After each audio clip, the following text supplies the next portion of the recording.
हाँ चलो, तो जैसे ये क्या बोलते हैं, प्रेशर वाला पार्ट फोर्स पर यूनिट एरिया दे रखा है, ठीक है। तो फोर्स पर यूनिट एरिया अगर वर्ड मेंशन कर रखा है तो फोर्स का यूनिट क्या होता है, क्या सुन रखा है फोर्स का यूनिट? न्यूटन। न्यूटन, ठीक है। और एरिया वाला पार्ट सेंटीमीटर स्क्वायर या फिर मीटर स्क्वायर, बेसिकली लेंथ का स्क्वायर होता है, ठीक है। तो न्यूटन पर मीटर स्क्वायर लेके चल सकते हैं, न्यूटन पर मीटर स्क्वायर ऐसा टाइप से मेंशन किया जा सकता है। हाँ, उसको हम लोग अलग अलग यूनिट में भी मेंशन कर सकते हैं, बट इन जनरल न्यूटन पर मीटर स्क्वायर है। इस चीज को हम लोग पास्कल के फॉर्म में भी कंसिडर कर सकते हैं। ये लिखने का एक तरीका होता है यूनिट वाले पार्ट को।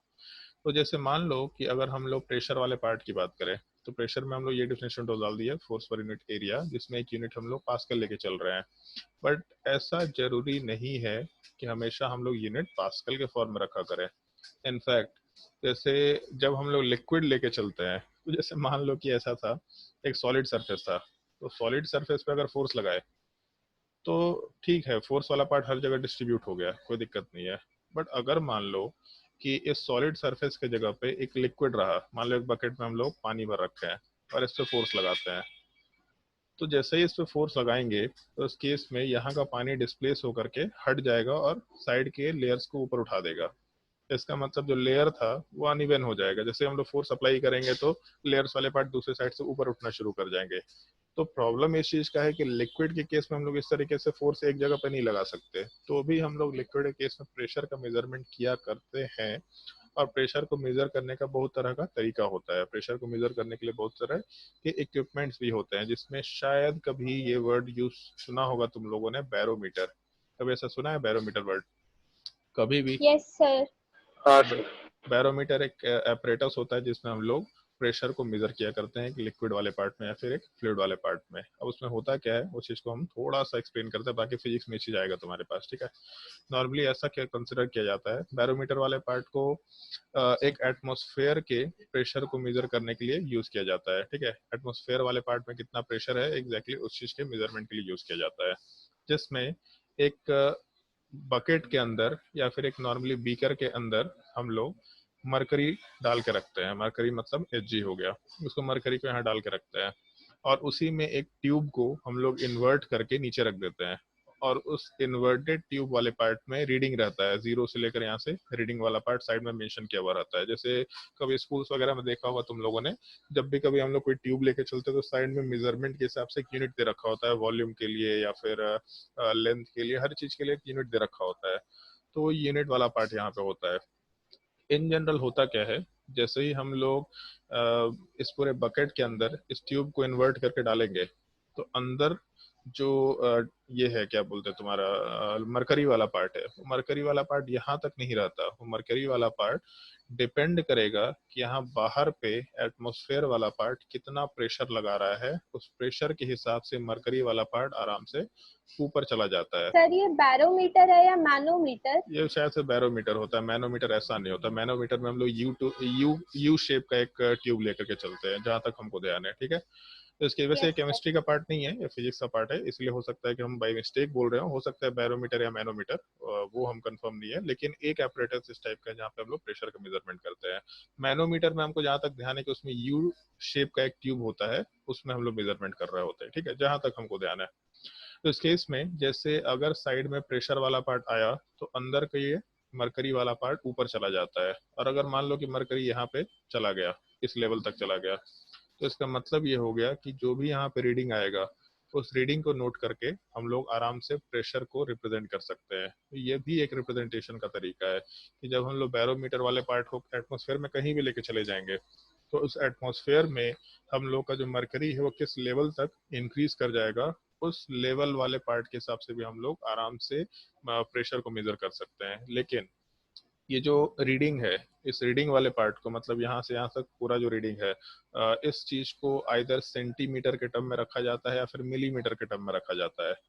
तो इन जनरल जब सेंटीमीटर के टर्म में रखा जाता है तो सेंटीमीटर ऑफ Hg ये एक यूनिट बना दिया गया है, इतना सेंटीमीटर ऑफ Hg प्रेशर है। या फिर मिलीमीटर ऑफ Hg ये भी यूनिट बना दिया गया है, मतलब 100 mm ऑफ Hg ये हम लोग का प्रेशर का यूनिट कंसिडर किया जाएगा।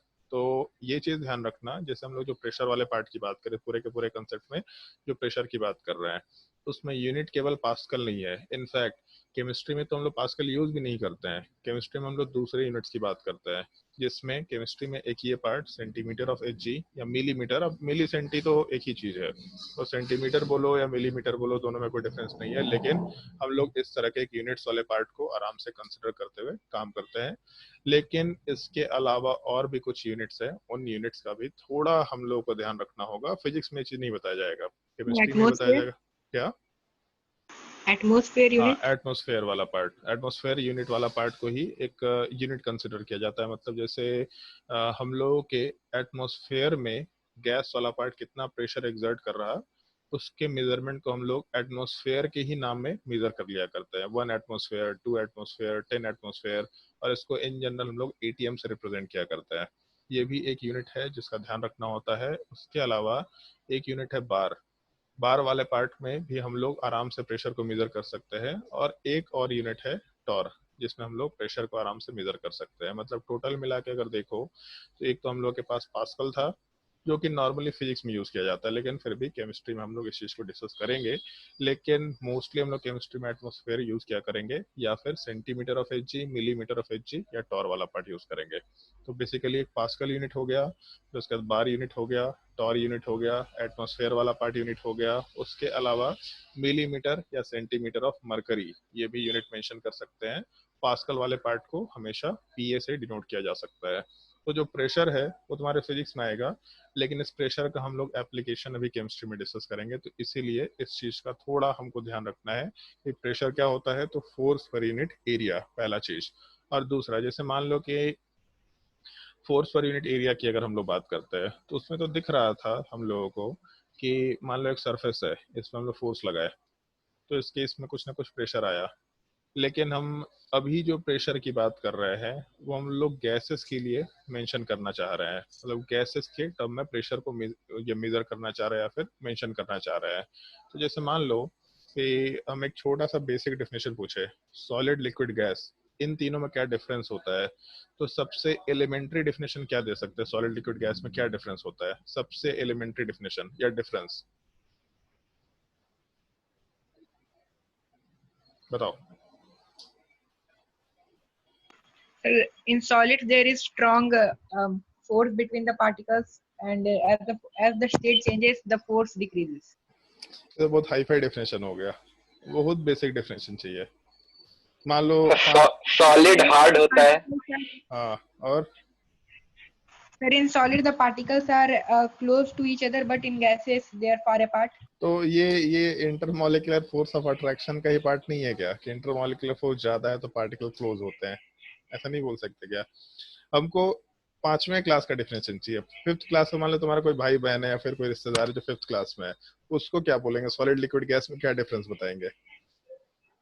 Solids are generally hard. हाँ ठीक है, एक हो गया। और तो गैसेस और लिक्विड में लिक्विड फ्लो। लिक्विड फ्लो, अच्छा। और we can not see gases. ऐसा जरूरी गैस नहीं देख सकता है तुम? पता नहीं, तो एयर, दिखता नहीं है जिंदगी। अच्छा Sir, gas occupy the container in which it is. अच्छा, एक चीज बताओ, जैसे तुम लोग इतना नालायक लोग हैं, तुम लोग, तुम्हारे स्कूल में जब एग्जाम होता है तो स्कूल में अरे नए नए लोग कैसे ऐड होते चले जा रहे हैं इसमें, हमको समझ नहीं आ रहा। इसमें 2-4 लोग नए नए दिख रहे हैं हमको। चलो, सर आप क्लास 9 का ग्रुप पे डाल दिए थे। हाँ सर। अच्छा ऐसा हो गया डायरेक्ट क्या? वाला पे नहीं डाले। ओके, चलो मेरे से ही गलती है। चलो ठीक है, अभी बाकी लोग भी सुन लो, आज कोई दिक्कत नहीं है। हाँ, तो जैसे मान लो कभी डिफरेंस बोलना होता है, क्वेश्चन आता है ना स्कूल में, राइट द डिफरेंसेस बिटवीन। तो डिफरेंस का मतलब क्या है कि कोई एक कॉमन पॉइंट है, उसमें वेरिएशन हम लोग पुट अप करते हैं। ऐसा थोड़ी कि हम सॉलिड, लिक्विड, गैस में डिफरेंस बोलेंगे तो एक बोल देगा सॉलिड और हार्ड, तो लिक्विड और गैस में डिफरेंस देखा जाएगा, फिर दूसरा भी बोलता है लिक्विड कैन फ्लो। ऐसे कहीं डिफरेंस लिखा जाता है क्या? बताओ। अच्छा, इसीलिए शायद आद्या क्लास नहीं कर पा रही है क्या? 1 मिनट भाई, रुक जाओ, 1 मिनट। सर क्लास 9 वाले ग्रुप में सब लोग हैं। अच्छा ओके, हाँ, तो बताओ भाई क्या डिफरेंस लिखेंगे उसमें? सॉलिड लिक्विड गैस में? बताओ एक कॉमन डिफरेंस, और उसमें 5th क्लास के स्टूडेंट को समझाना है। तुम लोग तो बहुत बड़ा हो गए, बुढ़ापा आ गया तुम लोग अभी से।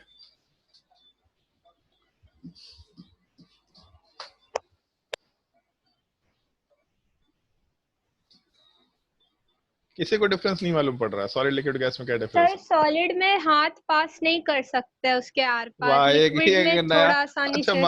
मान लो तुमको अगर स्कूल में डिफरेंस लिखने बोलेगा तो तुम ऐसा लिखे सॉलिड में हाथ पार नहीं कर सकते। तो सर उसमें तो ये लिख देते हैं ना, फोर्स ऑफ अट्रैक्शन के बेसिस पे। कहाँ ऐसा डिफरेंस दिया गया जिसमें हाथ पार नहीं कर सकते? सर हम सोचे, आ गया दिमाग में। सही है भाई। और कोई डिफरेंस कोई बताना चाहेगा? So solid has definite shape. हाँ, ये जानना चाह रहे थे। सॉलिड वाले पार्ट में डेफिनेट शेप होता है और ऑक्यूपाई डेफिनेट वॉल्यूम, मतलब फिक्स्ड वॉल्यूम होता है और शेप डेफिनेट होता है, फिक्स्ड होता है। लिक्विड वाले केस में वॉल्यूम तो फिक्स्ड होता है लेकिन शेप फिक्स्ड नहीं होती। यही तो सबसे पहला डिफरेंस आता है सॉलिड लिक्विड गैस में, बचपन में यही तो पढ़ते हैं। क्या तुम लोग हाई फाई डेफिनेशन दी जाएगी, intermolecular force, this and that? अरे ऐसा नहीं होता भाई, इतना हाई फाई नहीं सोचना होता है। Solid fixed shape fix volume होगा, लिक्विड वाले केस में वॉल्यूम फिक्स्ड होगा लेकिन शेप फिक्स्ड नहीं होगा। गैस में क्या होता है बताओ? दोनों नहीं होता है। गैस में दोनों नहीं होता है कि नहीं? तो एक चीज बताओ, जैसे आद्या, क्या तुम रीड बैच में लिंक का वेट कर रही थी क्या? हेलो आद्या, आवाज आ रहा है?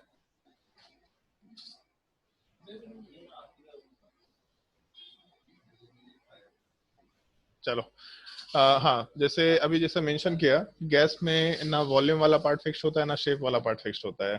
तो एक चीज बताओ कि गैस में अगर वॉल्यूम फिक्स नहीं होता तो गैस का वॉल्यूम डिफाइन कैसे करते हैं? जैसे फिक्स्ड नहीं है तो पता कैसे चला कि वॉल्यूम होता है? फिक्स्ड नहीं है का मतलब है कि वॉल्यूम हो तो सकता है, ठीक है, भले वो चेंज कर रहा हो लेकिन हो तो सकता है। कैसे वॉल्यूम हम लोग मेजर करते हैं उसका गैस के केस में?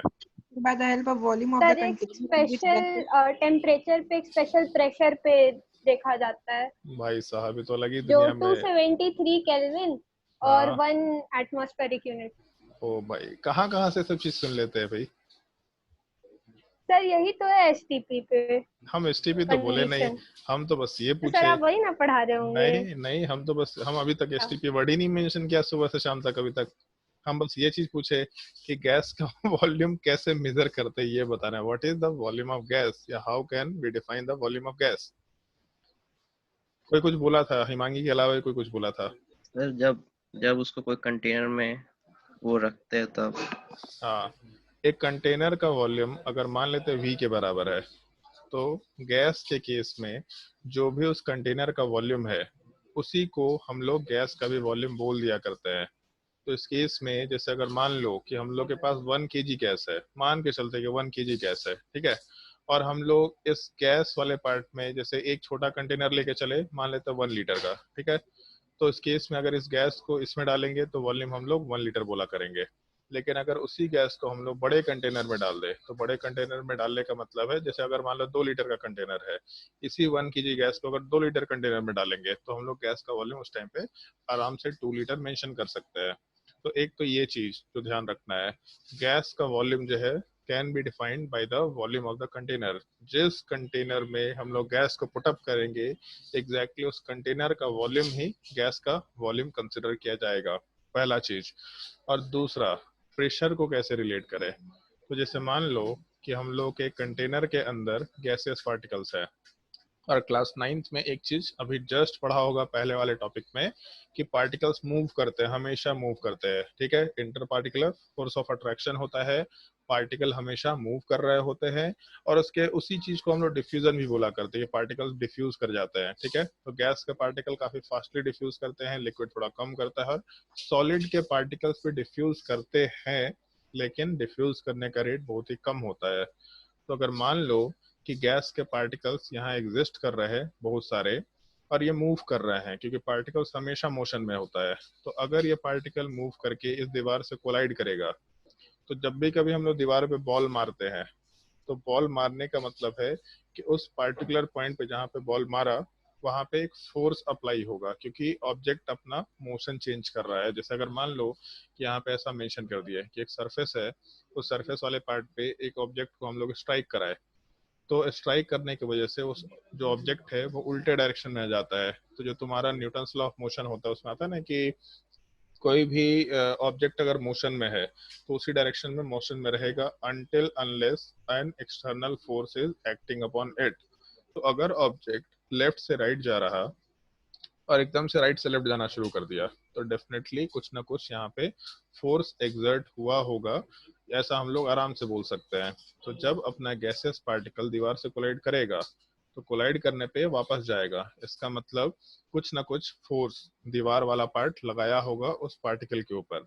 और every action has an equal and opposite reaction, ये भी सुना होगा अभी जस्ट। तो इसका मतलब ये है कि अगर दीवार इस बॉल के ऊपर फोर्स लगा रहा है, इसका मतलब बॉल भी दीवार पे इक्वल एंड अपोजिट फोर्स लगाया होगा। तो एक पार्टिकल जब टकराया तो कुछ ना कुछ फोर्स लगाया होगा, दूसरा पार्टिकल जब टकराया तो भी कुछ ना कुछ फोर्स लगाया होगा, तीसरा पार्टिकल अगर तीसरे तरफ टकराया तो ये भी कुछ ना कुछ फोर्स लगाया होगा।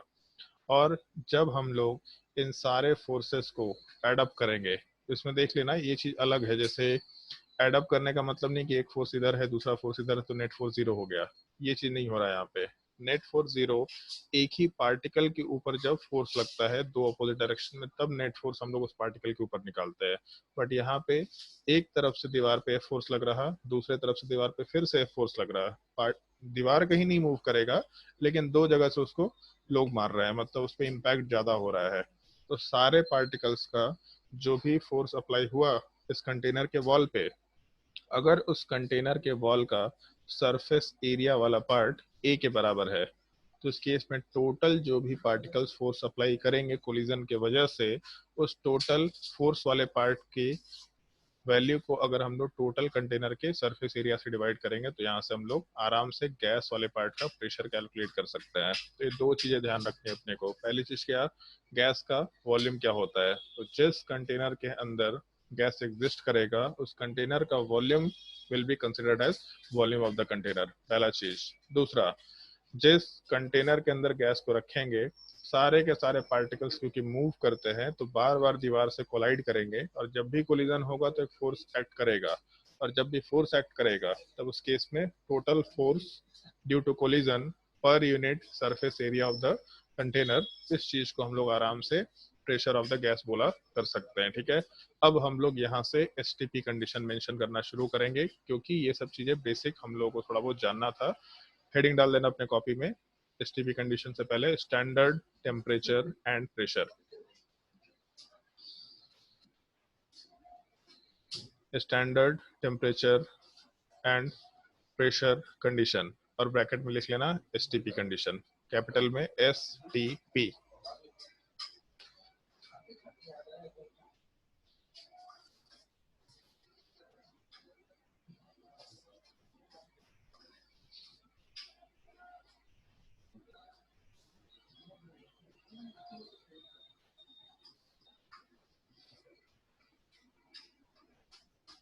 चलो ध्यान दो, जैसे दो चीजें तो हम लोगों ने डिस्कस कर ली कि प्रेशर वाला पार्ट क्या होता है और दूसरा वॉल्यूम वाला पार्ट क्या होता है।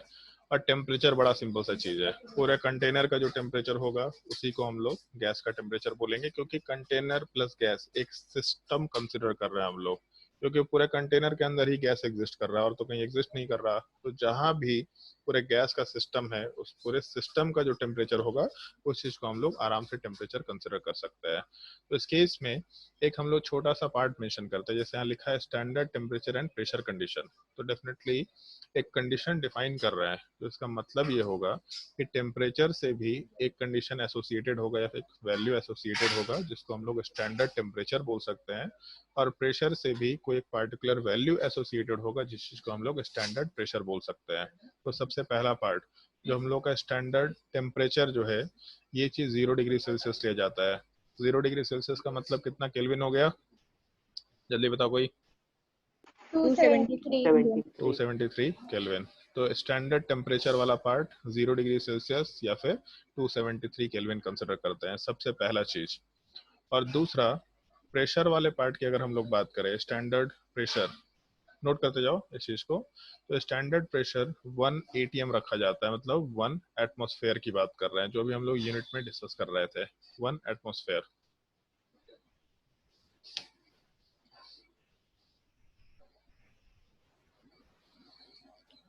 और इसके नीचे एक छोटा सा स्टेटमेंट लिख लेना है तुम लोगों को।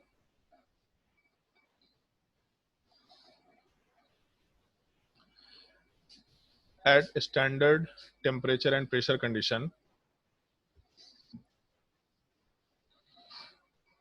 at standard temperature and pressure condition, bracket में STP लिख लो,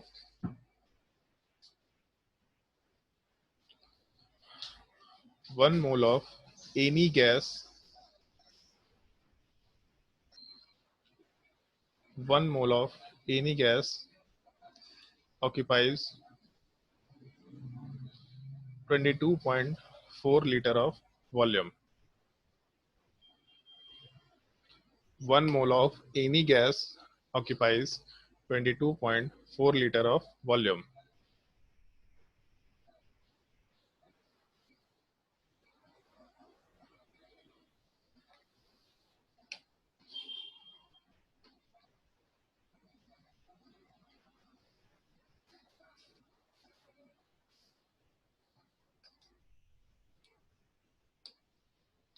तो ध्यान रखना है इस चीज का।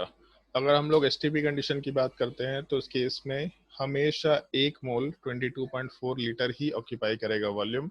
हाँ, ये चीज है कि सर ये वैल्यू कहाँ से आया, तो बताया जा सकता है। एक हम लोग छोटा सा इक्वेशन यूज करते हैं, ideal gas equation, PV is equal to nRT, वहां से कैलकुलेट कर सकते हैं, लेकिन हम अभी उस चीज का कैलकुलेशन नहीं बताएंगे। ऑल्दो जैसे ही तुम्हारा 9th क्लास का सिलेबस कंप्लीट हो जाएगा तो उसके सिलेबस के बाद, मतलब जो भी चीजें हम बताना चाह रहे हैं उसमें 9th क्लास की सारी चीजें जब कवर हो जाएंगी तब उसके बाद फिर हम लोग उस इक्वेशन को डिस्कस करेंगे, ताकि तुमको पता चल जाए कि गैस का डेंसिटी अगर कैलकुलेट करना है तो मास और वॉल्यूम के अलावा भी हम लोग कैलकुलेट कर सकते हैं। मतलब मास और वॉल्यूम नहीं भी पता होगा तभी भी प्रेशर टेम्परेचर से हम लोग गैस के डेंसिटी को कैलकुलेट कर सकते हैं। तो हम लोग उस चीज का कैलकुलेशन देखेंगे आराम से, ठीक है। तो यहाँ वाले पार्ट में जैसे ऐसा मेंशन किया हुआ है, standard temperature and pressure 1 mole of any gas occupies 22.4 litre of volume. तो जैसे मान लो 1 मोल का वॉल्यूम कितना है, 22.4 लीटर। तो अगर 2 मोल होता तो 2 मोल का वॉल्यूम कितना होना चाहिए था, 44.8 लीटर, बस डबल था, ठीक है। अगर 10 मोल्स होता तो 10 मोल्स में कितना हो जाता, तो 224 लीटर के बराबर वैल्यू ले सकते थे। मतलब अगर नंबर ऑफ मोल्स मालूम है तो हम लोग 22.4 से मल्टीप्लाई करके आराम से टोटल वॉल्यूम निकाल सकते थे। लेकिन वॉल्यूम वाले पार्ट में ये बहुत ही डिफाइंड कंडीशन है, volume always at STP condition निकालना है, किसी भी रैंडम सिचुएशन पे वॉल्यूम रिलेट नहीं करेंगे। मतलब अगर नंबर ऑफ मोल्स मालूम है और इस चीज को हम लोग 22.4 लीटर से मल्टीप्लाई कर दे, तब उस केस में आराम से हम लोग वॉल्यूम निकाल सकते हैं किसी भी गैस का एट एसटीपी कंडीशन। ये कैलकुलेशन हम लोग आराम से कैरी आउट कर सकते हैं। तो moles into 22.4 litre is equal to volume at STP, बड़ा ही एक सिंपल सा कंसिडरेशन है जो हम लोग को पुट करना होगा। और इसी चीज में अगर हम लोग नंबर ऑफ मोल्स कैलकुलेट करें तो number of moles is equal to इस 22.4 को दूसरे साइड लेके जा सकते हैं, तो यहाँ से वॉल्यूम एट एसटीपी कंडीशन बोल सकते हैं डिवाइडेड बाय 22.4। तो जैसे अभी अब तक हम लोग क्या फॉर्मूला यूज किए थे, तो एक फॉर्मूला ऐसा यूज किया था ना, number of moles is equal to weight upon molar mass. तो अगर वेट मालूम है, मोलर मास मालूम है, तो नंबर ऑफ मोल्स निकाल सकते हैं। दूसरा, number of moles is equal to number of species divided by Avogadro number. तो नंबर ऑफ स्पीसीज मालूम है, एवोगाड्रो नंबर से डिवाइड किए तो भी वैल्यू निकल के आ गया। तो सेम टाइप से number of moles is equal to volume at STP condition divided by 22.4, आराम से ये नंबर ऑफ मोल्स को कैलकुलेट करने का तीसरा तरीका हो सकता है जो हम लोग को यूज करना होता है। नोट कर लीजिए चीज को।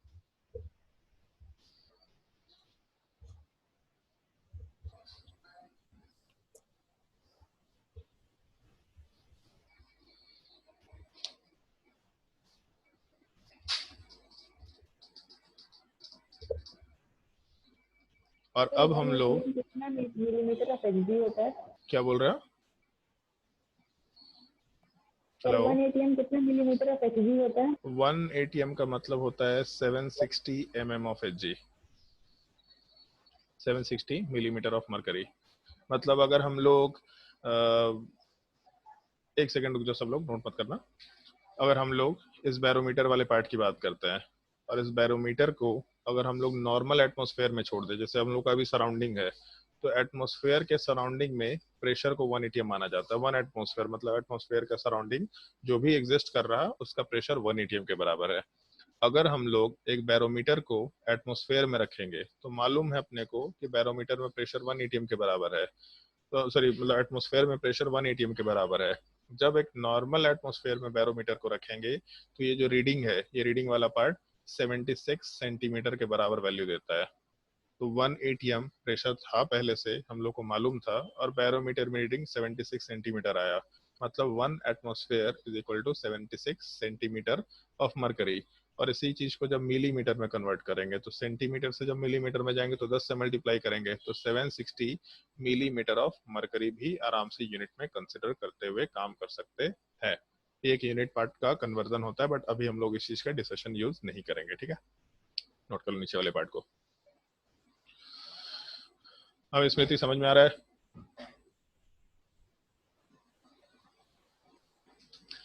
स्मृति आवाज आ रहा है? Yes sir. ओके, समझ में आ रहा है? हाँ सर। आद्या ज्वाइन की थी, आद्या फिर गायब हो गई, उसका नेट नहीं चल रहा क्या? आज बारिश वारिश भी, आज नेट लोगों का गायब है।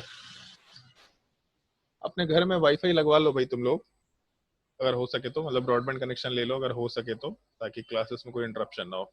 चलो, अगर नोट कर लिया होगा तो हम लोग कुछ क्वेश्चंस को डील करते हैं। क्वेश्चन नोट करो। Calculate the volume of. Sir आपका स्क्रीन पे कुछ दिख नहीं रहा है। मेरे स्क्रीन पे कुछ दिख नहीं रहा, तुमको नहीं दिख रहा होगा, हो सकता है। बाकी लोगों को दिख रहा है? हाँ सर। Yes sir. तो तुम्हारा नेट गायब हो गया स्वयं। क्या लिख रहे थे हम सवाल? हाँ, calculate the volume of 4 moles of O2 gas at STP condition. At STP condition.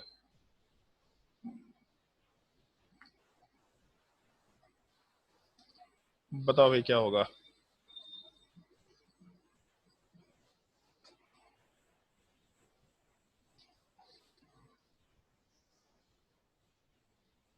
Sir 89.6। 89.6। तो सिंपल ऊपर का फॉर्मूला अप्लाई करना है। नंबर ऑफ मोल्स मालूम है, वॉल्यूम निकालना है, तो हम लोग 22.4 से मल्टीप्लाई कर देंगे। तो 22.4 सीधा यहाँ लिख देते हैं हम। Number of moles of O2 gas वाला पार्ट 4 के बराबर दे रखा, तो इस केस में वॉल्यूम एट STP और O2 is equal to number of moles into 22.4। तो 22 इंटू 4 मतलब 88 हो जाएगा, 0.4 इंटू 4 1.6 हो जाएगा, 88 प्लस 1.6 इसका मतलब 89.6 के बराबर वॉल्यूम आराम से कंसिडर कर सकते हैं। 89.6 लीटर। जिसको भी डाउट होता जाएगा वो पूछता जाएगा, और अगर डाउट नहीं है तो क्वेश्चन आगे फटाफट सॉल्व करते चले जाएंगे। नेक्स्ट क्वेश्चन नोट करो।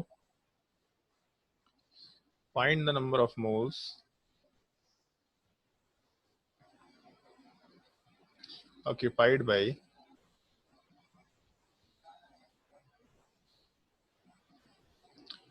H2 gas, या find the number of moles of H2 gas कर लो, of H2 gas occupying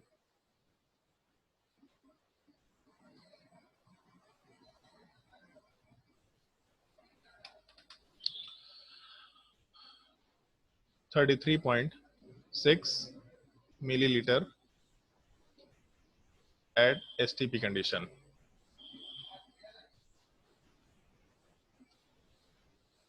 (33.6 milliliter at STP condition.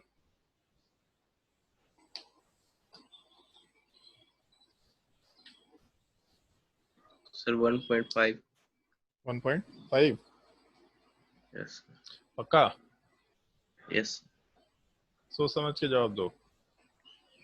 Yes sir.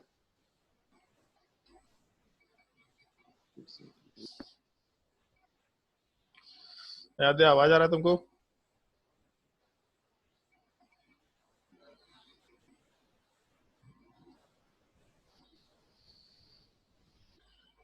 1.5 आया आंसर सबका?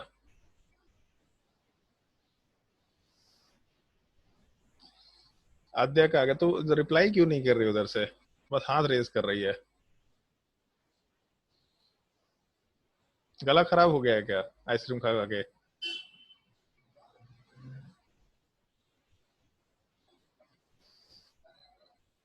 सर 0.015 0.015। 015। हाँ भाई मयंक, ये तो कुछ और आंसर बोल रहा है, तो कुछ और आंसर बोल रहा है। Yes, sir, 0.015 है सर।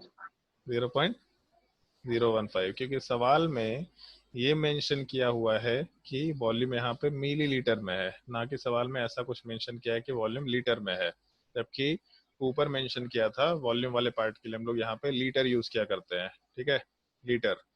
तो अगर मिलीलीटर दे रखा तो इधर उसको लीटर में कन्वर्ट कर लो, वहां से क्वेश्चन सॉल्व कर सकते हैं। तो number of moles is equal to volume at STP condition 33.6 millilitre, मतलब 10⁻³ से मल्टीप्लाई कर सकते हो उसको। जब भी मिलीलीटर को लीटर में कन्वर्ट करना होगा तो 10⁻³ से मल्टीप्लाई कर सकते हैं, या फिर 1000 से डिवाइड कर सकते हैं, डिवाइडेड बाई 22.4 कर सकते हैं।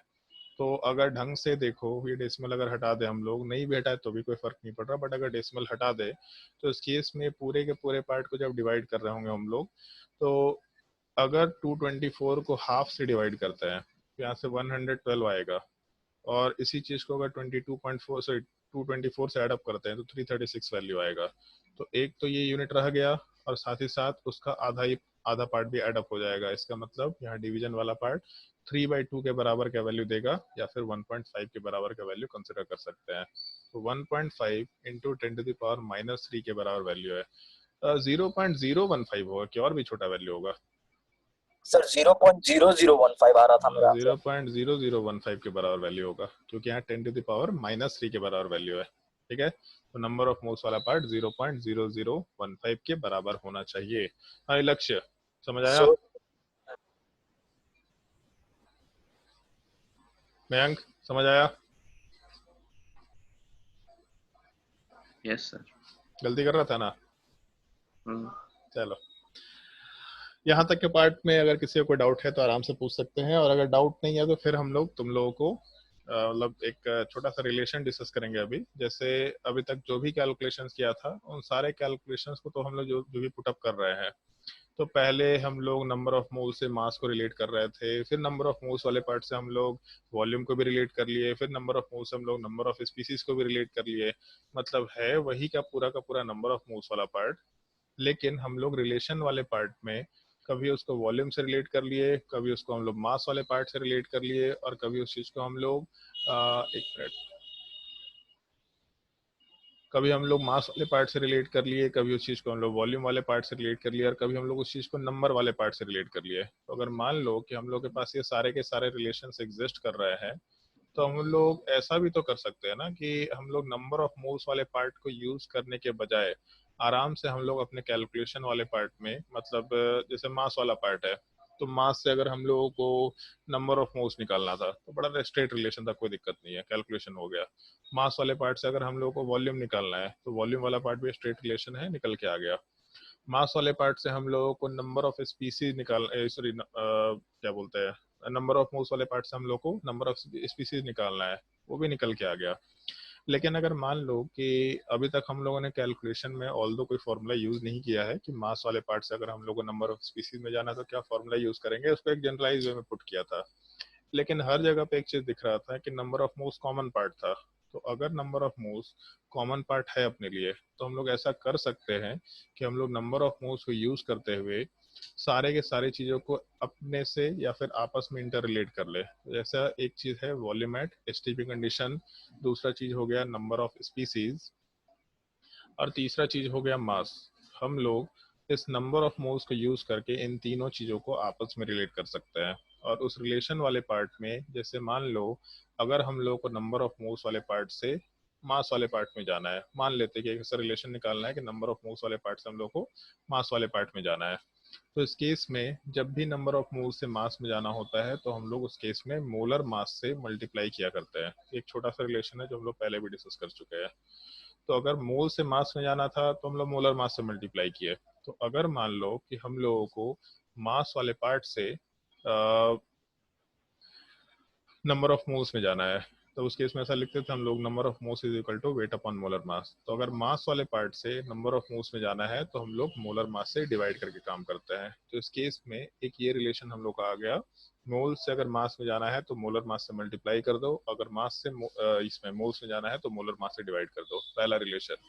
उसके बाद मान लो हम लोग ये दूसरे रिलेशन वाले पार्ट की बात करते हैं। अगर हम लोगों को मोल्स वाले पार्ट से वॉल्यूम में जाना है, तो जस्ट अभी कैलकुलेट किया था, अगर मोल से वॉल्यूम में जाना है तो हम लोग 22.4 लीटर से मल्टीप्लाई कर सकते हैं, गिवन दैट एसटीपी कंडीशन होना चाहिए। तो जब हम लोग को उल्टा जाना होगा, मतलब वॉल्यूम वाले पार्ट से अगर हम लोगों को मोल्स वाले पार्ट में जाना होगा, तो इस केस में हम लोग डिवाइडेड बाई 22.4 लीटर आराम से मेंशन कर सकते हैं।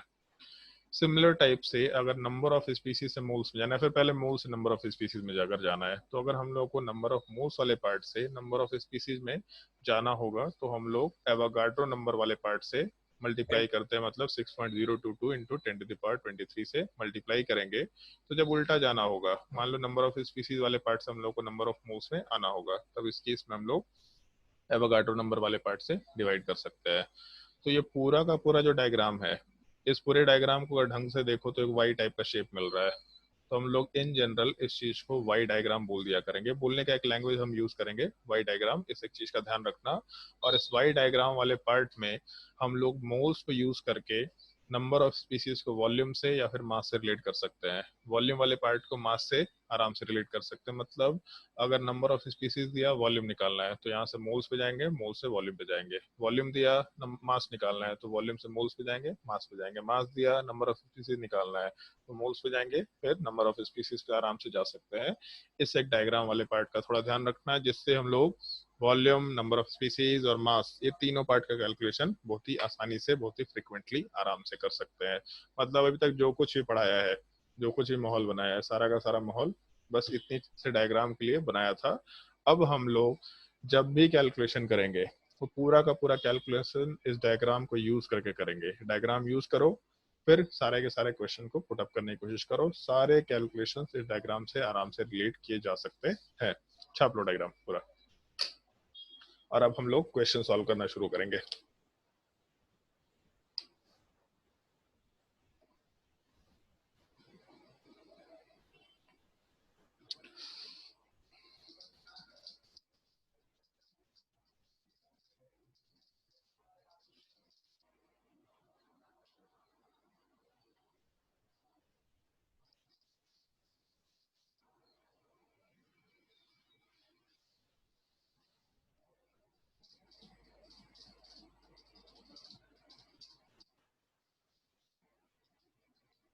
और एरो का ध्यान रखना भाई, एरो इधर उधर गुम मत करा देना, ठीक है? एरो का ध्यान रखना, उल्टा एरो बना देंगे तो पूरा कंसेप्ट ही उल्टा हो जाएगा।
छाप लिया भाई सब लोग, आगे बढ़े।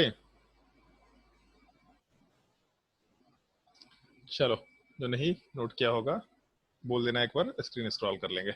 और कोई स्क्रीनशॉट लेके मत बैठ जाकर ना, बहुत मार मारेंगे। जिस दिन पता चल गया ना कोई स्क्रीनशॉट ले लेता है कुछ इसका डायग्राम का, बहुत मार मारेंगे उस दिन उसको। ऐसे भी लॉकडाउन में खाली बैठे हुए तुम्हारे घर पे आके मारेंगे आराम से। ठीक है, चलो अब हम क्वेश्चन देना शुरू करेंगे। उसमें मास हो सकता है दे रखा हो, वॉल्यूम दे रखा हो, नंबर ऑफ स्पीसीज दे रखा हो, सारी चीजों को रिलेट करना। अब जो भी क्वेश्चन आएगा डिफिकल्ट होगा और रिलेट करना है, सारी चीजों को आपस में रिलेट करते जाना है। क्वेश्चन नोट करना शुरू करो। Find the volume of find the volume at STP for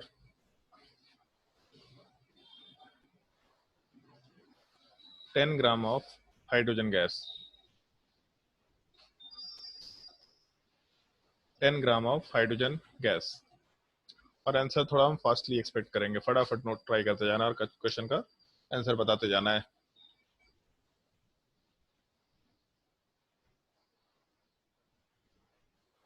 sir 112। 112, हाँ 112।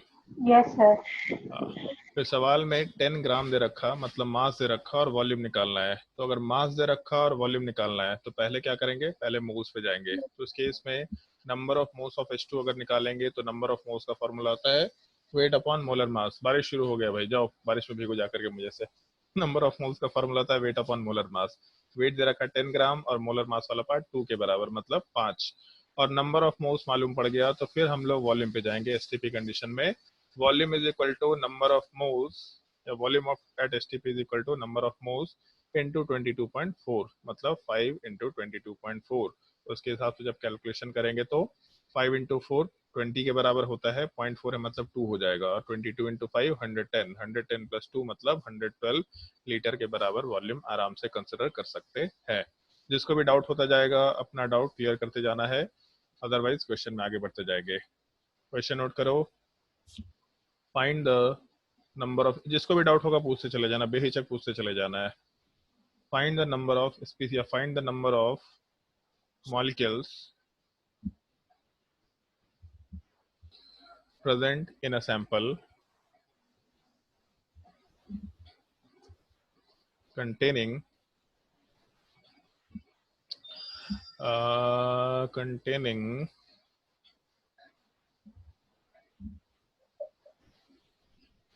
200 gram of calcium carbonate and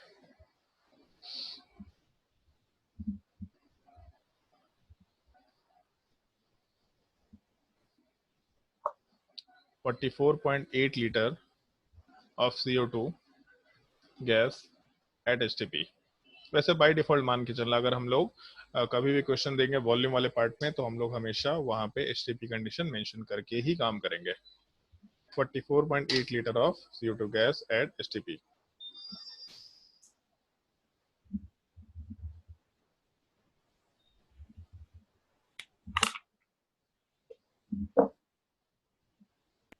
sir दोनों का 2Na है क्या? सर पहला सवाल में नंबर ऑफ मोल्स नहीं पूछा है हिमांगी, सवाल में पूछा है नंबर ऑफ। Sir 2Na। हाँ 2Na, हाँ ठीक है 2Na। Avogadro's number. सवाल ढंग से पढ़ो एक बार, तुम लोग अंग्रेजी इतना अच्छा है तुम लोग का, बट फिर भी सवाल में सब गलती कर देती है।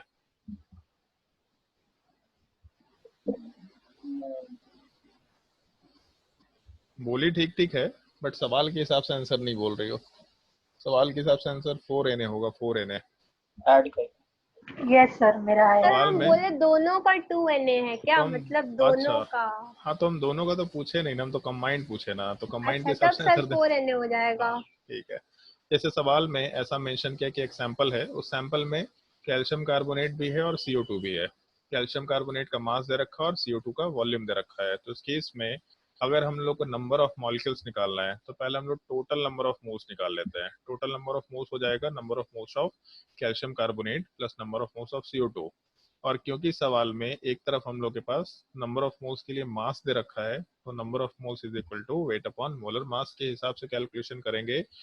तो नंबर ऑफ मोल्स वाला part 200 gram divided by molar mass. Calcium का मोलर मास होता है 40, कार्बन वाले पार्ट का 12 के बराबर, और ऑक्सीजन इंटू 3 इसका मतलब 48। तो टोटल मास हो जाएगा यहाँ से 100 के बराबर।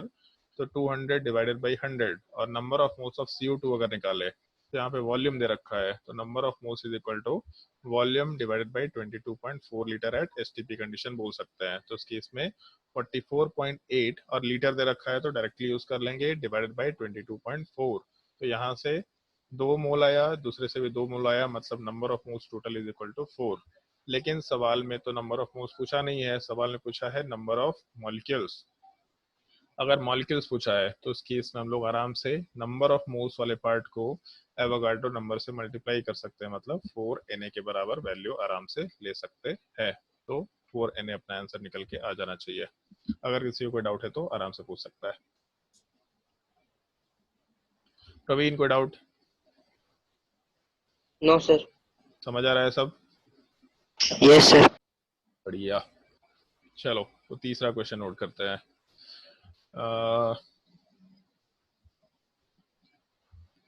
Find the number of moles of SO2 left in a sample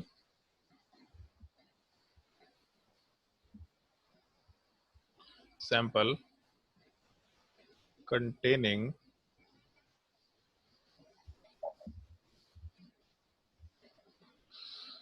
12.046 into 10 to the power 24 molecules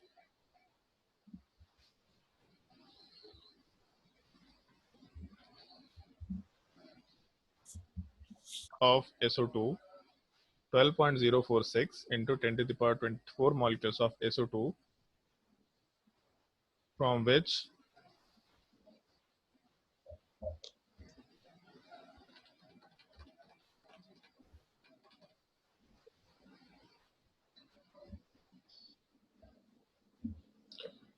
59.8 liter of SO2 are removed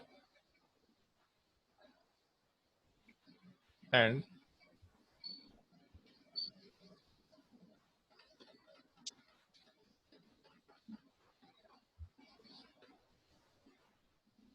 32 gram of SO2 are added। Grammatical mistake को माइंड मत करना, मेरा ग्रामर अच्छा नहीं है।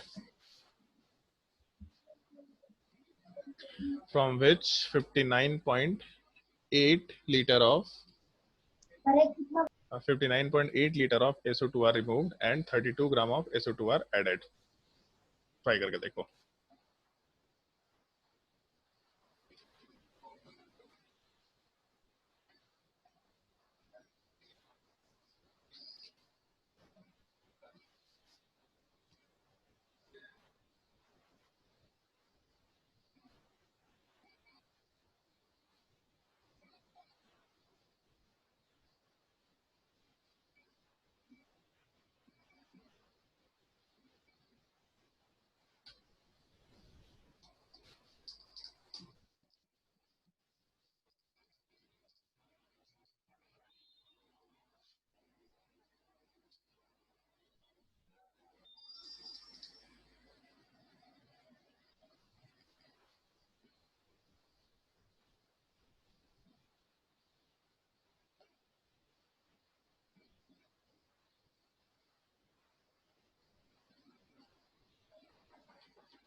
सर 96/5।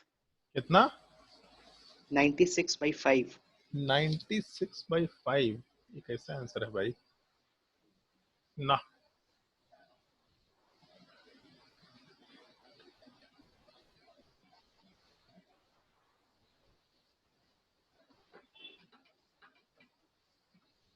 अरे यार एक सेकंड, थोड़ा यहाँ पे वैल्यू चेंज कर लेना, थोड़ा कैलकुलेशन आसान करना है। 44 ना 55.8 कर लो यहाँ पे। 55.8 वो कैलकुलेशन फालतू का लेंदी हो जाएगा। 55.8 कर लो। तुम कुछ और सोच करके वहाँ 59 लिख दिया।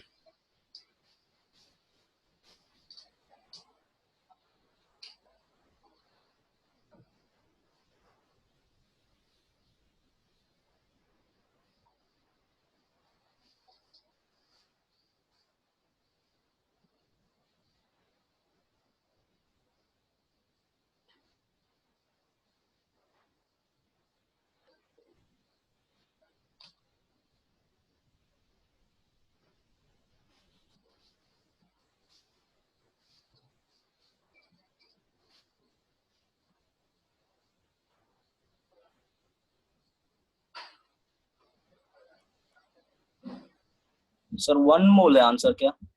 नहीं,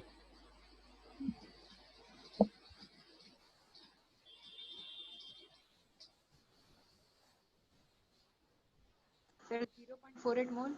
कितना? 0.48. 0.48 नहीं, Sir, 19.5 moles. 19.5 मोल्स शायद नहीं, 20 minus 2.5 plus 0.5 sir around 3 point something something. नहीं, 3 पॉइंट समथिंग समथिंग भी नहीं है। आद्या का आंसर नियर अबाउट ठीक है, लेकिन गलती है उसमें, 19 पॉइंट समथिंग नहीं आ रहा। मेरे हिसाब से 18 मोल्स होना चाहिए। सर मेरा भी वही आ रहा था 19 पॉइंट। हाँ, मतलब 18 आंसर होना चाहिए मेरे हिसाब से। हो सकता है हम गलत हों, हम क्योंकि वैल्यू दे दिए हैं अपने हिसाब से, बट चलो देख लेते हैं एक बार। अच्छा चलो ठीक है, हम एक बार कैलकुलेशन करके सोचते हैं ढंग से, और तुम लोग अपना आंसर देख लेना हमारा क्या है।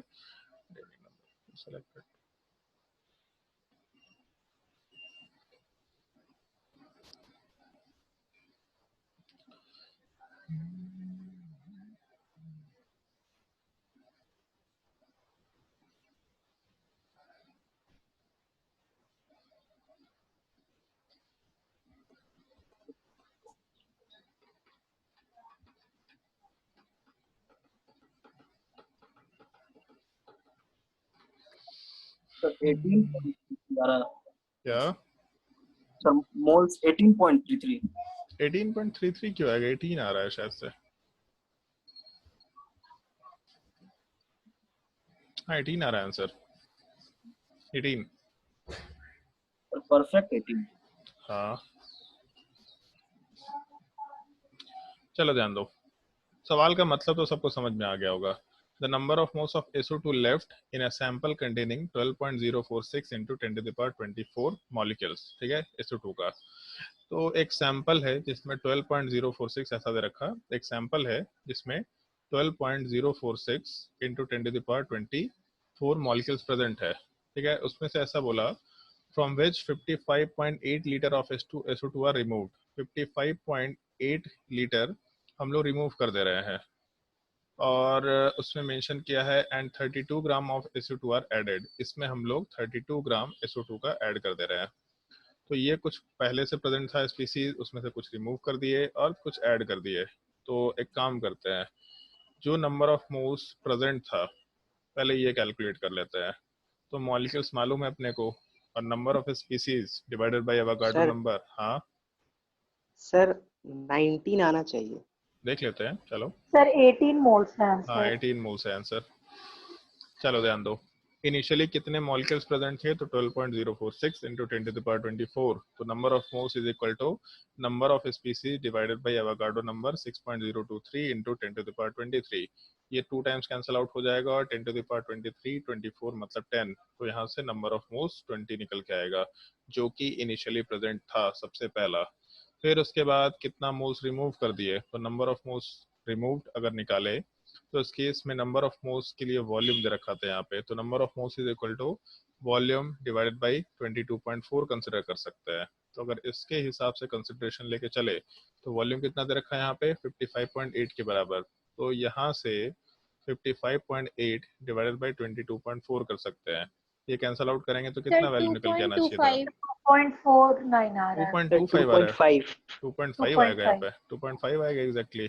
जैसे नीचे 22.4 दे रखा, तो 22.4 वाले पार्ट, अच्छा ओह सॉरी, ठीक है, वो 2.49 के अराउंड आ रहा है, वो 2.5 लेके चल सकते हैं हम लोग, ठीक है। होना चाहिए था 56 मेरे, अच्छा मेरे से थोड़ा सा एरर हो गया है, अदरवाइज चलो ठीक है। फिर भी कैलकुलेशन में यहाँ पे 2.48 या 2.49 के अराउंड वैल्यू आना चाहिए, यहाँ पे 56 वैल्यू देना चाहिए था। हम पता नहीं क्या सोच के कैलकुलेशन दे दिए थे।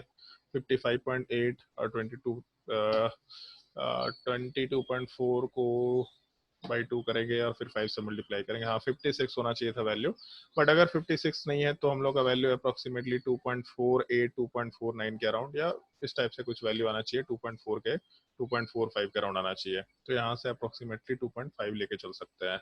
और तीसरे वाले पार्ट में number of moles of SO2 जो ऐड किए, तो SO2 वाला पैड ऐड कितना किए, 32 ग्राम के बराबर। तो इसका मतलब हो गया अपना number of moles is equal to weight upon molar mass. तो 32 ग्राम डिवाइडेड बाई SO2 का मोलर मास कितना हो जाएगा, तो सल्फर का 32, दो ऑक्सीजन का 32, इसका मतलब 64। तो यहाँ से हाफ वैल्यू मतलब 0.5। तो 20 मोल प्रेजेंट था, 2.5 मोल रिमूव किए और 0.5 मोल ऐड कर दिए। तो टोटल नंबर ऑफ SO2 जो बच जाएगा वो initial number of moles 20 minus जितना हटा दिए और प्लस जितना ऐड कर दिए।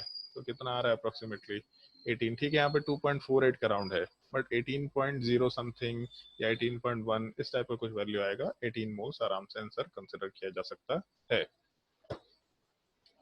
जो लोग यहाँ पे आंसर में 20 लाने में गलती किए होंगे उन लोग का आंसर 3 पॉइंट या समथिंग कुछ निकल के आ रहा था, और वो लोग उल्टा ऐसा ही सोच रहे हैं आंसर नेगेटिव में आ रहा है, क्योंकि नंबर ऑफ मोल्स 2 है, 2 में से 2.5 मोल्स हटा दे रहे हैं, तो ऐसे कैसे आंसर आ रहा है। अगर किसी को सवाल में डाउट है तो आराम से पूछ सकते हैं। सर क्वेश्चन एक बार शो करिए तो। हाँ, एक सेकेंड, बोलो। ठीक है सर, वही देखना था।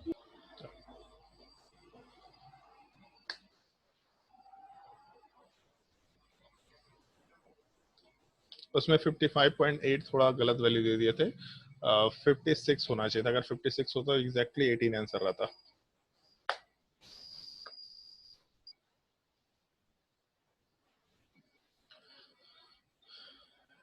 आज वाला लेक्चर तो मेरे हिसाब से सबको बहुत ही सिंपल तरीके से समझ में आया होगा, क्योंकि एक्चुअल में सिंपल लेक्चर है। जो डिफिकल्ट पार्ट था वो खत्म हो चुका है। अब हम लोग आगे का सारा लेक्चर सिंपल तरीके से चलेगा। सिंपल फॉर्मूले होंगे, सिंपल क्वेश्चन सॉल्व करने होंगे। तो क्वेश्चन क्या देना है नेक्स्ट क्लास के लिए होमवर्क हम तुमको स्क्रीन पे शेयर कर रहे हैं। और लास्ट क्लास में कुछ होमवर्क दिया था ना? Yes sir. क्या होमवर्क दिए थे? कोई डाउट तो पूछा 8 नहीं? क्वेश्चन था सर। कोई डाउट पूछा था उसमें? कोई नहीं डाउट पूछा? वो तो सर इजी था, मतलब अच्छा, पहले वाले से इजी था। बढ़िया। तुम लोगों को सर 1 हफ्ता छुट्टी है सर, होमवर्क मत दीजिए प्लीज। तो 1 हफ्ता छुट्टी है ना, आज थोड़ी ना छुट्टी है। हम होमवर्क दे देते हैं। मेरे हिसाब से हम सजेशन देंगे आज ही बना लो इन सब होमवर्क को, ठीक है? उसके बाद 1 वीक छुट्टी मार लेना, हम ऐसा सजेशन देंगे। क्योंकि ये टॉपिक आज फिर भूल जाएंगे तो फिर वापस से रिवाइज करना होगा। तो रेदर देन छुट्टी आज ही बना लेना, कल परसों मत बनाना। ऑल्दो तुम्हारे स्कूल में छुट्टी हो नहीं रहा तो तुम लोग को रेस्ट तो मिलने वाला नहीं है। घुमा फिरा करके जो हालत है तुम्हारी वैसे के वैसे ही रहने वाला है। चलो,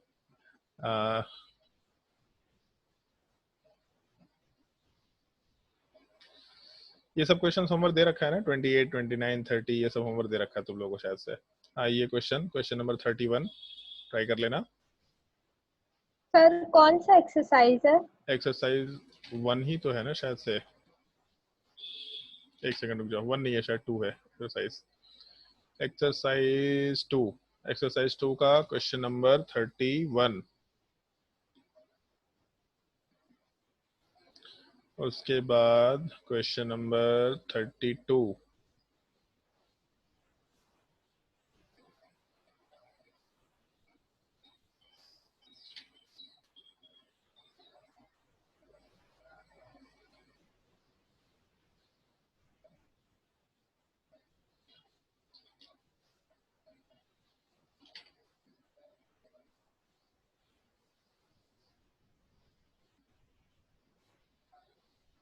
उसके बाद question number 33।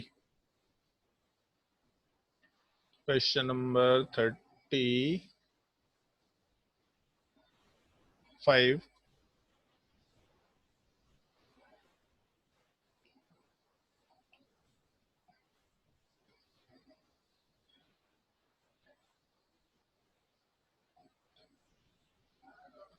Thirty eight.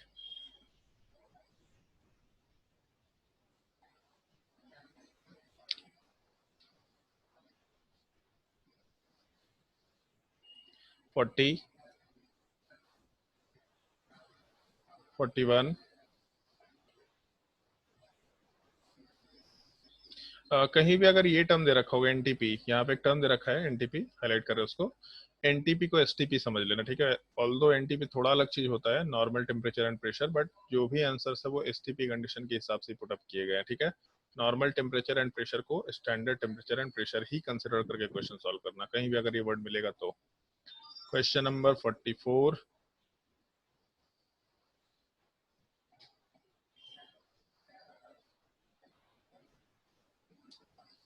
Question number 47 बहुत अच्छा सवाल है, सोच के देखना है एक बार। पहले क्वेश्चन सॉल्व करना, तुम्हारा आंसर हो सकता है शायद गलत आए, फिर उसके बाद आंसर देखना, फिर सोच के देखना है आंसर कैसे आ रहा है, ठीक है। फिर उसके बाद 49 तो अभी डायरेक्टली आंसर दे सकता है, क्या होगा आंसर इसमें? सर 48 और 51 नहीं बनाना है। किसका? 48 और 51 नहीं बनाना है। 48 और 51 तो पहले ही से दे चुके हैं ना हम लोग। नहीं सर। हाँ एकदम दे चुके हैं, सबसे पहले दिन दे चुके अच्छा थे रुकिए शायद। सर, एक मिनट चेक करते हैं। सर 48 दिए थे आप। हाँ 48 दे चुके, 51 भी दे चुके होंगे शायद से।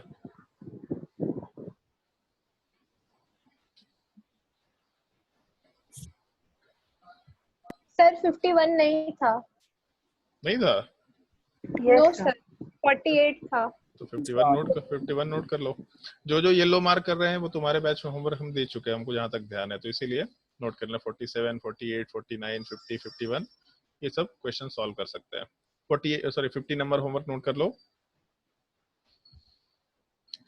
उसके बाद 52, 53, 54, 55, 56 ये सब होमवर्क दे चुके हैं, ये पहले ही दिन हम होमवर्क दे चुके जहाँ तक हमको ध्यान है। फिर उसके बाद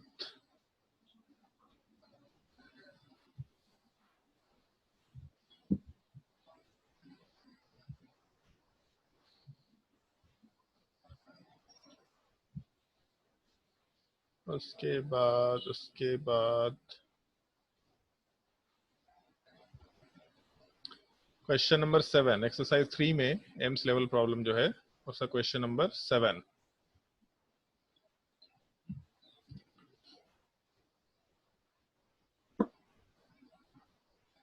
उसके बाद क्वेश्चन नंबर 12, क्वेश्चन नंबर 14, बाकी सारा दे चुके हैं। 12, 13, 14, 15 जो जो येलो कर रखे हो सारा दे चुके हैं। क्वेश्चन नंबर 16,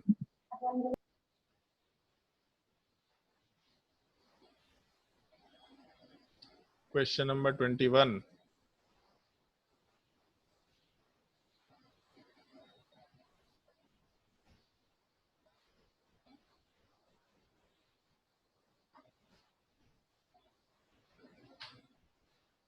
सर रहने दीजिए ना प्लीज।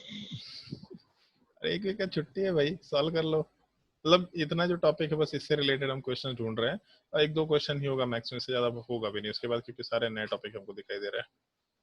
सर सीसी जो लिखा है उसका क्या मतलब होगा? सीसी का मतलब कभी जिंदगी में नहीं सुना? क्यूबिक सेंटीमीटर या सेंटीमीटर क्यूब।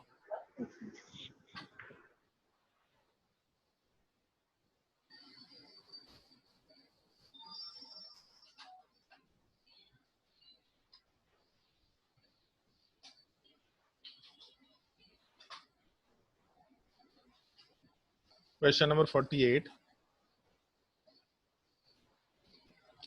49, 50 बहुत अच्छा सवाल है, सोच के देखना। बाकी शायद से अभी सॉल्व नहीं कर सकते, सब रिएक्शन का सवाल है। हाँ ठीक है, कितने क्वेश्चन ट्राई कर सकते हैं, कितने क्वेश्चन सॉल्व करके देखना, तो तुम्हारा एसटीपी कंडीशन पूरा खत्म हो जाएगा। अब इसके बाद हम लोग वेपर डेंसिटी वाला पार्ट डिस्कस करेंगे, बड़ा ही सिंपल सा एक फॉर्मूला है, छोटा सा टॉपिक है। उसके बाद परसेंटेज मास का कैलकुलेशन कर लेंगे, परसेंटेज मास का कैलकुलेशन के बाद बाकी टॉपिक करेंगे। एक वीक का छुट्टी बनाओ आराम से, उसके बाद फिर वापस से क्लास कंटिन्यू करते हैं। और तुम लोग का मैथ्स का क्लास कब खत्म हो जाएगा? मैथ्स का सिलेबस कब खत्म हो जाएगा बताओ भाई कोई? तुम लोग का मैथ्स का सिलेबस कब तक खत्म होने वाला है? कौन सा टॉपिक चल रहा है मैथ्स में? शायद से लास्ट टॉपिक चल रहा है ना? सर्कल्स सर सर्कल्स चल रहा है। उसके बाद और कौन सा टॉपिक बाकी रह गया? Surface area and volume. हाँ प्रोबेबिलिटी स्टैटिक्स कंस्ट्रक्शन। ओके, क्योंकि सर से बात हो रहा तो बोल रहे थे कि सर कि सिलेबस कंप्लीट हो जाएगा तो उसके बाद फिर हम लोग फिजिक्स और केमिस्ट्री का क्लास थोड़ा इंक्रीज कर देंगे। बायो का क्लास तो कॉमन चल ही रहा है तुम लोग का नॉर्मल रीड बैच के साथ, तो फिजिक्स केमिस्ट्री मैथ्स वाला पार्ट पूरा कंप्लीट हो जाएगा। तो उसके बाद फिर हम लोग आराम से देखते हैं फिर थोड़ा हायर सर लेवल। एक डाउट था बोलो सर, जैसे एक क्वेश्चन था which one will have a larger molecule. कहाँ पे क्वेश्चन था ये? मतलब टेस्ट में था ये क्वेश्चन। ओके हाँ बोलो। तो टेस्ट उसमें था एक कि सेकंड रुक जाओ, टेस्ट में क्वेश्चन था ना? हाँ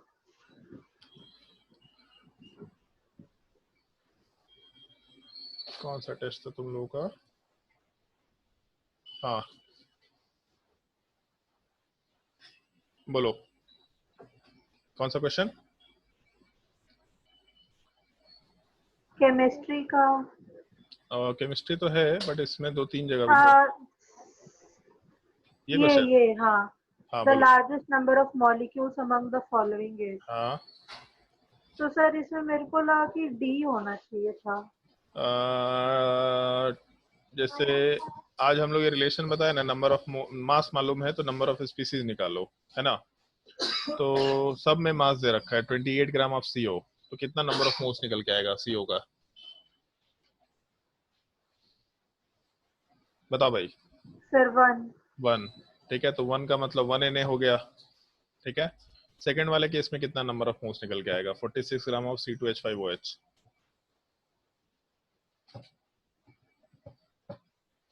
बताओ। सर आप क्वेश्चन में ऑप्शंस अलग अलग भी रखे थे क्या? हो सकता है, तो जंबल होता है ऑप्शन, तो पॉसिबल हो नहीं, कोई सकता है। सेट भी कुछ था क्या वैसा? नहीं सेट तो नहीं होता है नॉर्मली। सर मेरे में ये सब ऑप्शंस नहीं था। इस तरह के 2 क्वेश्चन थे शायद से, जहाँ तक हमको मालूम है। यस 46 सर 2 था। हाँ 46 ग्राम ऑफ C2H5OH, तो 46 ग्राम ऑफ C2H5OH में मास कितना है C2H5OH का? तो 46 ही निकल के आएगा शायद से, तो वहां से yes number of sir. Moles 1 निकल के आएगा। फिर 36 ग्राम ऑफ H2O मास कितना आएगा? 18 के बराबर, तो 2 मोल्स हाँ निकल जाएगा। 2। तो अभी तक ऊपर एक एक मोल था तो 1 Na, और यहाँ 2 मोल्स था तो 2 Na। और N2O5 का मोलर मास कितना आएगा? तो N2 का हो जाएगा मोलर मास 28, और ऑक्सीजन का मास हो जाएगा 16 × 5 80, 80 + 28, इसका मतलब 108 के अराउंड। तो यहाँ पे आधा मोल आएगा वैल्यू, तो आधा मोल का मतलब क्या? हाफ Na मॉलिक्यूल्स हो जाएंगे। तो सबसे हाईएस्ट वैल्यू कौन सा है? 2 Na। ठीक है, यस सर। ऐसा ही एक और क्वेश्चन था जहां तक हमको ध्यान है।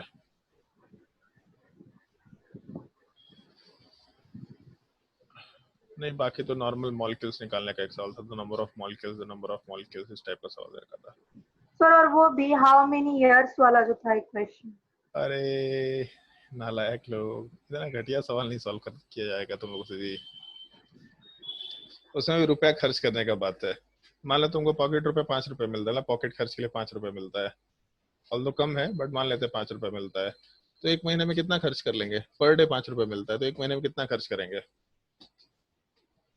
150 समथिंग। 150 समथिंग भी आ जाएगा कहीं से कुछ, मतलब 31 डेज में हाँ वैरी ठीक कर है जाएगा। 30 डे का महीना लेके चलते हैं हम लोग, तो कितना हो हाँ जाएगा? तो 150। 150। अगर एक साल में कितना खर्च हो जाएगा?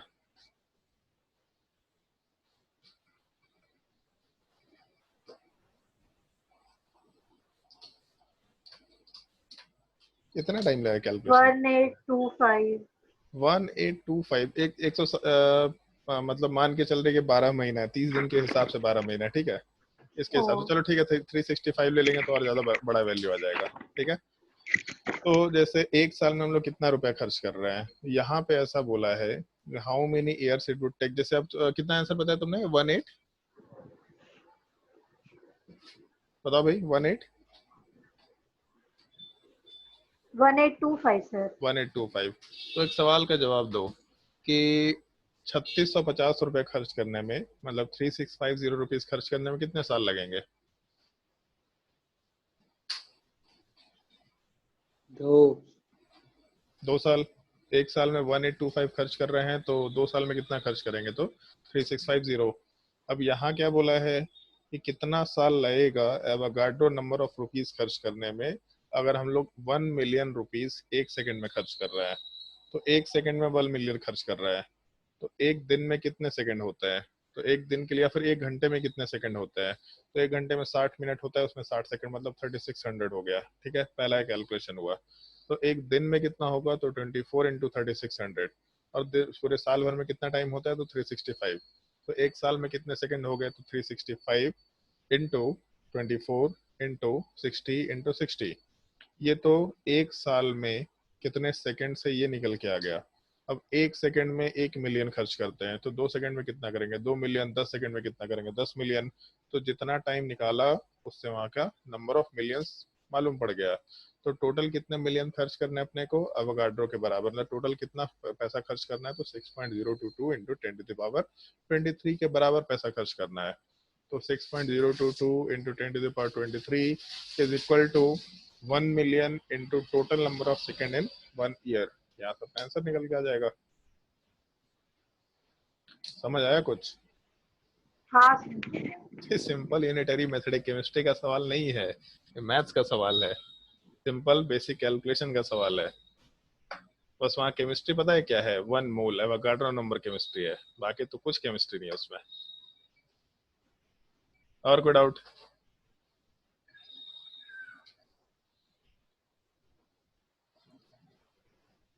चलो अगर डाउट नहीं है तो फिर नेक्स्ट क्लास में मिलते हैं। होमवर्क अच्छे से कंप्लीट कर लेना। सर पता हम ये वाला क्वेश्चन गलत कर दिए थे तो वही गलती से। नालायक, गलती से कोई गलती कैसे कर सकता नहीं, है? क्वेश्चन नंबर 1 गलत किए थे। Question number 1? हाँ ये सर। Yes sir. 18 होगा वो तो मेरे को भी पता था, लेकिन हम जल्दी जल्दी में ये गलत कर दिए। बढ़िया है। नेगेटिव मार्किंग था कि नहीं था? Yes sir. अच्छा, होना भी चाहिए। तुम लोगों को नेगेटिव मार्किंग का मतलब समझ में आना चाहिए। जल्दबाजी नहीं करना है, जब भी क्वेश्चन सॉल्व करना है उसमें गलती नहीं करना होता। ये बहुत जरूरी है सीखना तुम लोगों के लिए। बोलो सर, ये सीखना। नेगेटिव हो गया मार्किंग से गलती। दिमाग खराब हो जाता है। क्या होता है? नेगेटिव मार्किंग से दिमाग खराब हो जब जाता भी है। किसी भी कॉम्पिटिटिव एग्जाम में नेगेटिव मार्किंग हो, पहले भी बोले ना, ये स्कूल का एग्जाम थोड़े ना भाई तुम लोगों का। ये स्कूल के एग्जाम के हिसाब से जो लिखेंगे उसमें नंबर मिल जाएगा। स्कूल का एग्जाम नहीं है ये। Competition is different. कंपटीशन में आपको सही होना पड़ता है। आप गलत होंगे तो भी नंबर। स्कूल में क्या है कि आप एक जगह भी सही होगे तो नंबर मिल जाएगा। आप पूरे आंसर में 4 चीजें गलत लिख रखे हैं, एक जगह सही लिख दिया तो आपको नंबर मिल जाएगा। यहाँ पे एक भी गलती किया तो नंबर -1 हो जाएगा। भले ही आप 4 चीजें सही लिखे हो बट एक गलती -1 मिल सकता है। तो इसीलिए परफेक्ट होना पड़ता है। ये सही है मतलब यही सही है, और इसके अलावा नहीं बनाना है तो नहीं बनाओ। तुक्का बिल्कुल नहीं मारना होता है। पर तुम लोग को अभी के कोई नेगेटिव मार्किंग इंट्रोड्यूस किए हैं, बट लोगों का आदत खराब होता है कि अच्छा एक सही होगा तो 4 नंबर मिलेगा, गलत होगा तो 1 ही तो जाएगा। तो वो आदत तुम लोग का डेवलप ना हो, तो इसलिए तुम लोग का नेगेटिव मार्किंग -2 रखा करेंगे कि सही होगा तो 4, गलत होगा तो -2। तो ज्यादा मजा आएगा, तो क्वेश्चन अच्छे से सॉल्व करेंगे तुम लोग। ठीक है, चलो तो आज के लिए क्लास यहीं पे एंड करते हैं। फिर नेक्स्ट क्लास में हम लोग आराम से कंटिन्यू करेंगे, और फिर नेक्स्ट क्लास में देखते हैं क्या हम लोग शुरू कर सकते हैं। टॉपिक तो बता ही दिया तुम लोगों को कि मास वाला पार्ट कैलकुलेशन में शुरू करेंगे, और मास वाले के पार्ट के बाद हम लोग आराम से सॉरी वेपर डेंसिटी पहले शुरू करेंगे। फिर वेपर डेंसिटी वाले पार्ट के बाद परसेंटेज का कैलकुलेशन कर लेंगे। परसेंटेज के बाद empirical mass, empirical formula calculation देख लेंगे, और सबसे लास्ट में फिर हम लोग कंसंट्रेशन टर्म में molality, percentage weight by weight, percentage weight by volume, इन सब का कैलकुलेशन करेंगे। मतलब अप्रोक्सीमेटली 3 लेक्चर में पूरा हम लोग का मोल कंसेप्ट वाला पार्ट कंप्लीट हो जाएगा। मतलब एटम्स एंड मॉलिक्यूल्स कंप्लीट हो जाएंगे। फिर उसके बाद हम लोग वैलेंसी वाला पार्ट, एटॉमिक मॉडल वाला पार्ट, मतलब एटॉमिक स्ट्रक्चर वाला पार्ट, जिसमें एटॉमिक मॉडल, वैलेंसी क्या होता है, इन सारी चीजों का डिस्कशन शुरू करेंगे। इन द मीन टाइम तुम लोगों को चैप्टर नंबर 1 रीड करने बोला था मैंने। चैप्टर नंबर 1 रीड करो, उसका हम लोग एक दिन डिस्कशन क्लास रखेंगे। वो चैप्टर तुमको खुद से पढ़ना है। उस चैप्टर को हम क्लास में डिस्कस नहीं करने वाले। कुछ स्पेसिफिक टॉपिक को हम लोग क्लास में थोड़ा इलेबोरेट करके डिस्कस करेंगे। ठीक है, तो आज के लिए क्लास एंड करते हैं, नेक्स्ट क्लास में मिलते हैं। Enjoy your holidays.